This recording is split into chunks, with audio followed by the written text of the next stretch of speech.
Want to know one of the big secrets to learning how to draw accurately? Learn to master constructs. In this video, I'm going to talk about exactly what they are and how they help you to become a more skilled and accurate artist. Hi, Carrie Alves from Carrie Alves Art Studio. A construct is a preliminary drawing which serves as a foundation and a blueprint in which to build the rest of the finished drawing on. So what a construct is a basic foundational structure. And generally, we do it on a separate piece of paper, particularly early in your development where you're just learning a lot of these skills because you're going to make mistakes. And so as a result, you're going to be erasing and correcting, and it's hard on the paper. And this basically helps to break the paper down. And so if you're working on good paper, you're basically going to stand the chance of wrecking your paper. And good paper is generally a lot more delicate. It's also expensive. It's generally a good idea at the beginning to just work on sketch paper first to learn this process. As your skills develop and as your confidence develops, you can then just start working directly on your good paper. But initially, this is a good idea to do this. Also, it gives you the flexibility to move this image around to different surfaces. So when you're starting out and you want to practice and you want to experiment with things, doing your construct on a separate piece of paper allows you to then transfer that image over to multiple surfaces, whichever you want to do. If you want to use it as a painting or experiment with different kinds of paper, it allows you to actually do that without actually having to redo your construct over and over and over again. So doing a construct, if you think of it, is similar to when they go out and they build a building. So once they have a blueprint and they have an idea of what it is that they want to do, the first thing they do is go out onto the land and they survey, and then they begin to plot markers as to where that building is going to sit on that particular piece of land. And that's what we do with the construct. We begin to establish our outer boundaries and our perimeters, and we begin to set landmarks and marks to establish where certain things are in the drawing, and then we begin to build it up from there. The same way when they're doing a building, they survey the land, they plot everything out where it's going to be, and then they lay a foundation, and that's the first thing that they do. And then they begin to build a framework up from that foundation. The base is very flat, the walls are perpendicular, everything is square, and everything is accurate at this very foundational stage, because this is what everything else has to be built on. And if it isn't built properly, then the whole rest of the building is going to have problems from that point forward. So this is the premise of what we're doing here with the construct. We're laying a basic foundational structure for the rest of the drawing to be built on. And it's at this point that accuracy really, really counts. You really want to be putting the time and energy into making sure that the nose is in the right place, the mouth is in the right place, we don't have issues in terms of the eye wandering over here, or the fingers are too long, or any of those things. Now is the time, at this stage of the development of the drawing, to get all of those things handled. Because later on, as you're working things out and you're doing all your finishing, you don't want to then find out that the forehead is too long, or the eyes are too small, or all this sort of thing. That's not the time to see the mistakes. Now, at this stage, is the time to see the mistakes and lay that accurate foundation for everything else to be built on.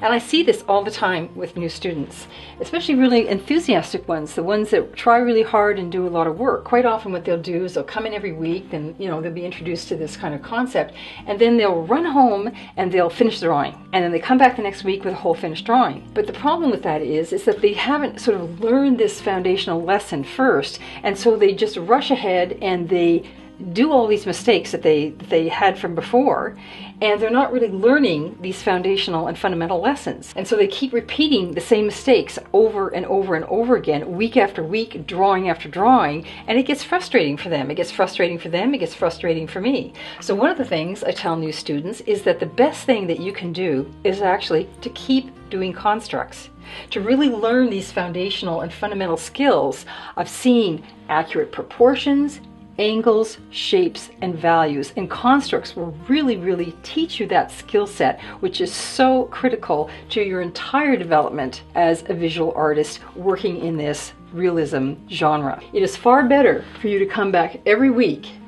with another construct that you've learned to perfect than to rush forward and keep doing finished drawings. The finished drawings will come, but this foundational skill is absolutely essential. And one of the things that I found too with new students is that quite often they think that coming up with finished drawing or having this finished drawing in their hand at the end of the day, that's the prize. But actually, when you're in a learning curve, the prize is the skill.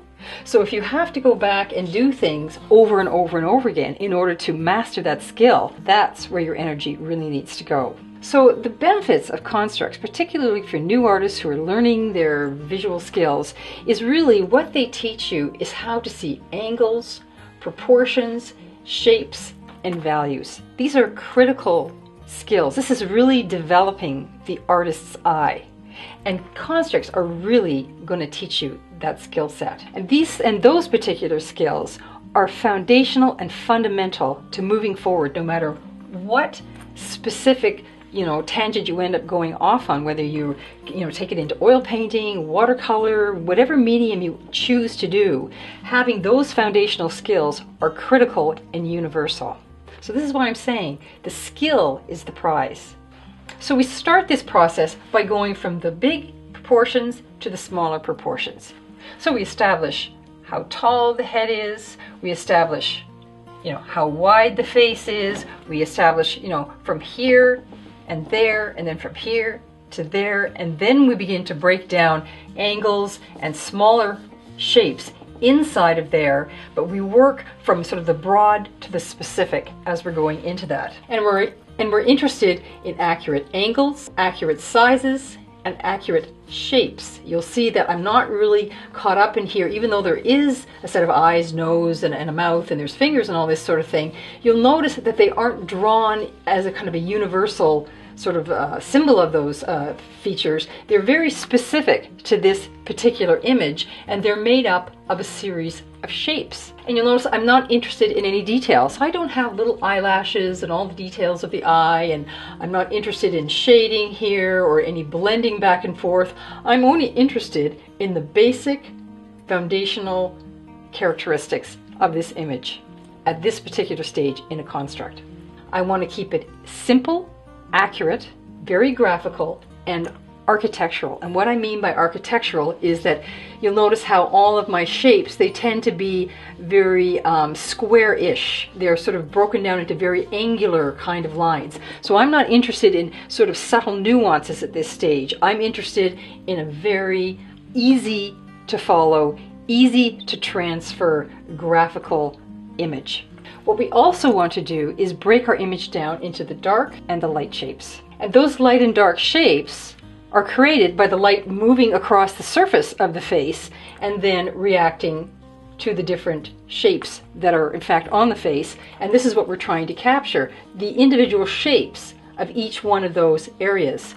And by doing that, we actually capture the entire likeness of the image. And these shapes, these darker shapes, what these are called are shadow shapes. And how we see those shadow shapes has to do with our values. So you'll notice the value scale gives you a breakdown of that range of values. And everything that we consider a shadow shape generally falls inside of the 50 or 60% range and darker. So when we're looking at our image, we're looking for those areas that fall within that value range. And that's how we make the distinction of our shadow shapes.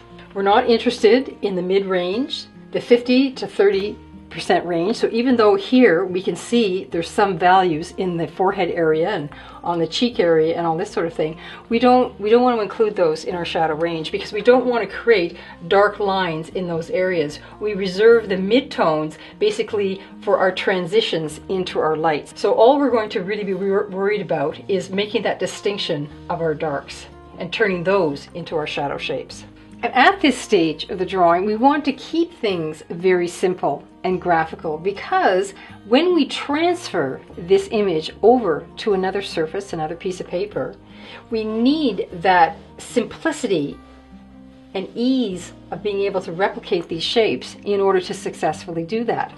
Also, we don't want to get into sort of subtle nuances of sort of line quality and sort of edges and all this sort of thing at this stage of the game. That all comes later on, but at this stage, it would all be lost in the transfer. The hallmarks of a good construct are that A, it's accurate, it's simple, it's graphical, and it successfully breaks down the darks and the lights.